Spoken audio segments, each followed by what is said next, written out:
For the first time since the outbreak of the novel coronavirus, China reported no new locally transmitted cases since the pandemic began in Wuhan.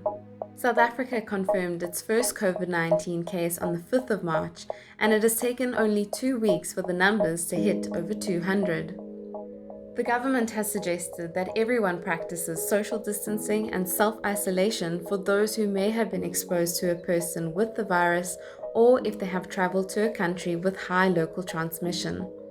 The push for social distancing will help to flatten the curve. In other words, slow down the rate of infection over a period of time.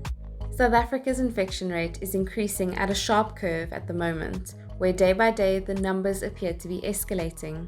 What is the curve? A steep curve depicts what a rapid global pandemic looks like. A lot of new infections in a short amount of time. Countries are finding ways to flatten this curve.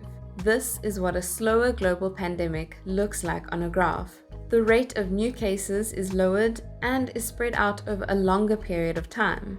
The South African healthcare system will only be able to handle the pandemic if the curve flattens. Once the infection rate slows down, hospitals and medical professionals will be able to operate under less pressure. This way, there is a larger chance for infected people to be treated and to recover. How can we flatten the curve?